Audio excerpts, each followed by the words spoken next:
Now to the January 6th investigation and what happened to those Secret Service text messages. The National Archive wants to know how the service lost messages linked to the assault on the Capitol.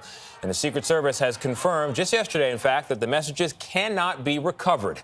It says they disappeared during a long scheduled service update back in 2021. Scott MacFarlane is on Capitol Hill for us once again, where the January 6th Select Committee is preparing for tomorrow night's primetime hearing. Scott, good morning.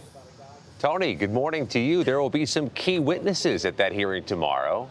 Witnesses who worked inside the Trump White House on January 6th. But it's the search for those missing text messages that has so many people here searching for answers.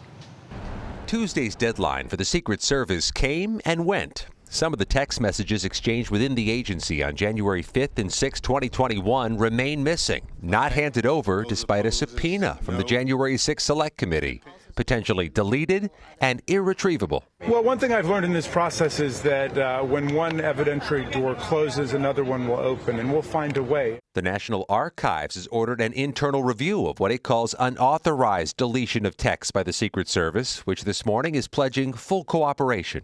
The January 6th committee have been seeking the records ahead of Thursday's primetime hearing, which the panel says will show dereliction of duty by former President Trump during the riot, despite urgent warnings from his inner circle.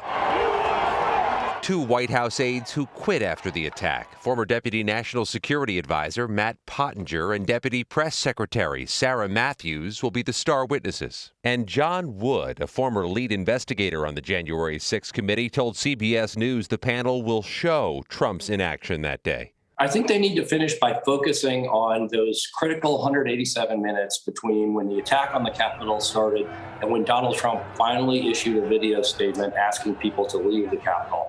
Meanwhile, this morning, the Justice Department presents a second day of witnesses in the contempt of Congress trial of former Trump strategist Steve Bannon, who's criminally charged with stonewalling this committee. Tuesday, a committee aide testified the panel's subpoena wasn't optional, had a clear deadline, and that Bannon's testimony was needed. After sitting silent with a mask much of the day, Bannon uncorked his criticism for the committee members outside. Have the guts and the courage to show up here and say exactly why it's a crime.